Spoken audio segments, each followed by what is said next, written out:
আসসালামু আলাইকুম বন্ধুরা, welcome to cooking channel Ara recipe house. তো আমি আজকে রান্না করব খুব সহজ পদ্ধতিতে তুলের ডাঁড়ি মাছের চচ্চড়ি কীভাবে আস্ত রাখতে হয় ওই টিপসটা সহ দেখিয়ে দেব।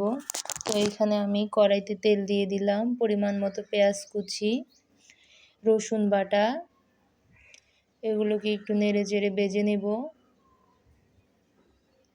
এই তো পরিমাণ মতো হলুদের গুঁড়া, পরিমাণ মতো মরিচের গুঁড়া, স্বাদ মতো লবণ, আবারও একটু নেড়ে চেড়ে ভেজে নেব।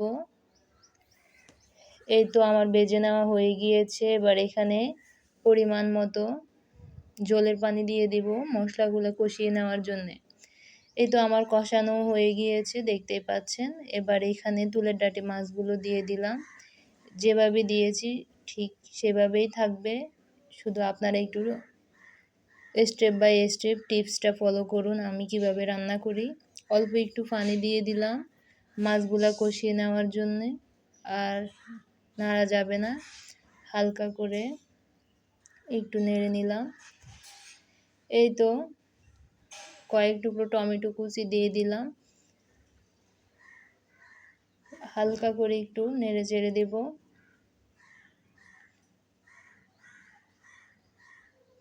কাঁচামরিচ দিয়ে দিলাম, এভাবে দিলে কাঁচামরিচটা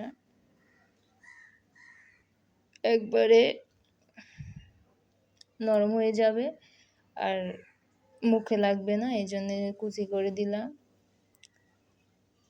তো এখানে টিপসটি হলো বেশি নাড়া যাবে না, ঢেকে রাখতে হবে। এই তো আমার রান্না হয়ে গিয়েছে, আপনারাও এইভাবে ফলো করে রান্না করে দেখবেন। দেখতে পাচ্ছেন